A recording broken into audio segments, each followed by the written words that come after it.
뭐 침대에 앉아보니까 자고 싶네요.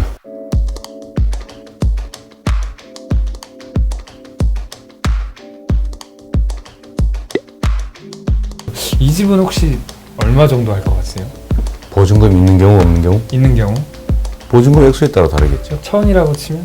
한 6, 70 할 것 같은데요. 그 보증금 있고 없고 차이가 또래들, 대학생부터 그렇죠. 사회초년생들한테는 약간 빈부격차의 출발점 같다는 생각. 그렇습니다. 사회초년생들에 한해 뭐 몇 년간 보증금 무이자 대출 뭐 이런 정책은 어떨까요? 대한민국에는 부동산을 이용한 불로소득이 너무 많습니다. 저 조물주 위에 건물주 뭐 이런 얘기가 있는 것처럼 모든 사람의 꿈이 이제 부동산을 갖는 거예요. 왜냐하면 부동산에 의해서 너무 피해를 많이 봤거든요. 우리나라가요 1년 국민총생산이 1560조 정도 되거든요. 그 중에서 부동산 불로소득이 350조. 부동산이 버는 거예요. 그러니까 부동산이 벌고 있어요. 그래서 근본적인 대전환이 필요해요. 토지는 우리 공개념이라고 하잖아요. 소유한 사람의 전적인 소유가 아니다. 우리 국민 모두의 것이다. 이게 헌법에도 되어 있는데 그야말로 주거용 주택이 필요해요. 공공이 가지고 있는. 그러면 굳이 바가지 안 씌워도 되거든요. 정부에서 말로는 공공임대주택 한다고 해요. 네. 그런데 실제는 다 분양해버려요. 임대주택인데도 또 분양을 해요. 뭐 공공임대주택에 대한 얘기가 나올 때 열필 찾아보면 그걸 신청했는데 못 되고 그냥 소량밖에 없어요. 대학생들의 공공기숙사 이거 별로 큰 돈 안 들거든요. 같이 살 수 있는 쉐어하우스 같은 거 그런 것들을 좀 많이 만들고 싶어요. 졸리신 거 아니에요? 괜찮아. 내 취향이 아니야. 죄송합니다. 너무 성급하게 다가가네요. 뭐 싸게 해서 30만 원짜리 방을 구한다고 해도 교통비, 핸드폰 통신비, 공과금 관리비도 또 이제 많이 나가는 경우도 있고 거기에 이제 학자금 대출이나 그런 이자들이 붙은 사람들은 뭐 내가 대단한 뭐 집을 사겠어 이런 게 아니라 당장 살기 어렵군요. 네 이번 달 좀 참으면 다음 달엔 뭐 카메라를 한 대 사야지 이런 조그만 꿈들을 꾸기가 좀 각박해지는 상황. 우리나라 생산력은 계속 늘어나고 있어요. 그런데 갈수록 삶이 어려워져요. 왜 그럴까? 한쪽으로 몰리기 때문에. 30대 재벌 대기업에 쌓여있는 사내 유보금 투자할 데가 없어서 그냥 회사 가지고 있는 돈만 770조입니다. 절반에 해당돼요. 경제 순환이 안 되고 있어요. 큰 기업들은 이 작은 기업들을 사실상 너무 억압을 해가지고 겨우 먹고 살게 만들고 있는 거거든요. 그럼 작은 기업들은 요 노동자들 겨우 먹고 살게 하면서 겨우 살고 있는 거예요. 최저임금을 올리면 우리 어떻게 먹고 사냐 이런 얘기가 나오는 거죠. 지금 당장 단기적으로는 압박이 클 텐데 그럼에도 불구하고 선순환을 만들려면 최저임금 올려야 되고요. 지금까지는 고용을 별로 하지 않는 수출 대기업 중심의 지원을 했어요. 내수 중심의 중소기업 88% 고용을 담당하고 있거든요. 독일처럼 중소기업 정책으로 대전환을 해야 돼요. 독일은 유명한 세계적 메이커는 없습니다. 근데 조그마한 기업들, 중소기업들이 강해요. 회사를 가서 4년을 일하고 있으면 대학 졸업해서 간 것보다 보수가 더 많아요. 그냥 굳이 대학을 죽으라고 안 가도 되죠. 첫 번째로 월급을 언제 받으셨어요?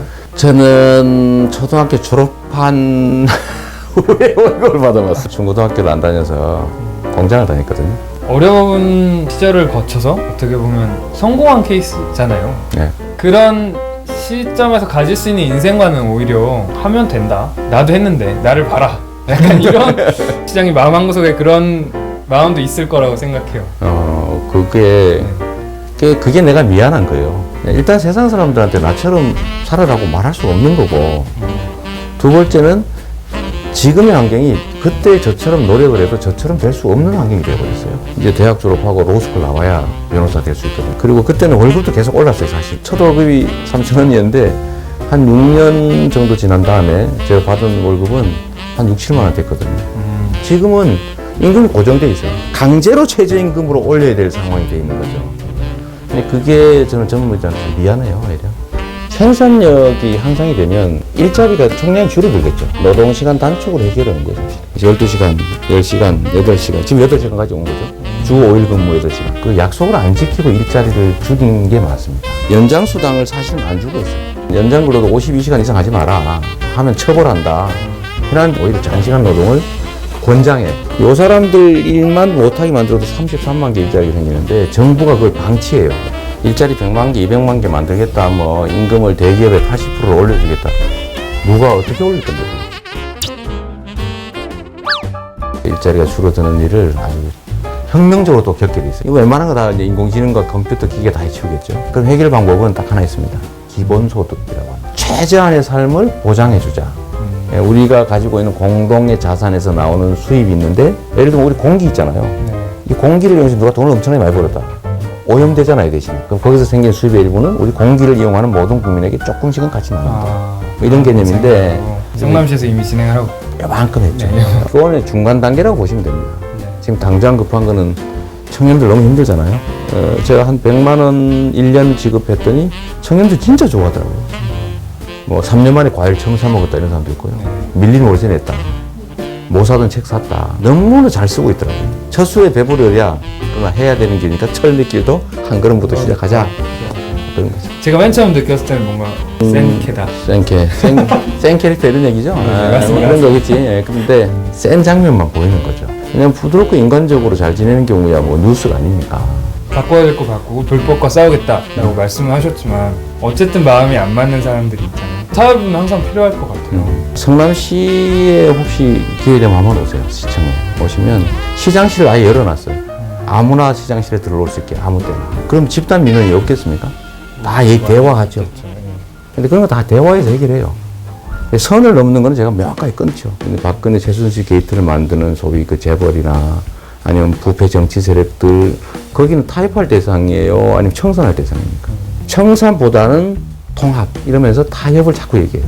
기득권을 지키기 위한 프레임인 거예요. 대개는 기득권자들이 온갖 모양으로 변장을 하고 우리를 사실 다수를 힘들게 하고 있거든요. 그런 것들에 대해서는 최대한 규제하고 좀 정리하고 그래야지 누가 하겠어요. 아, 이거 계속 하고 싶은데. 아, 그죠? 사실 1시간 주무시고 가셔도 정말 좋을 것 같아요. 아, 진짜 아쉽네요. 우리 모두의 청년들의 삶이 좋아지면 좋겠어요, 진짜. 저기 발셀카 올려도 될까요? 올려도 됩니다. 좀 뭐 발이 잘생겼으니까. 아이, 발도 깎아야 되는데.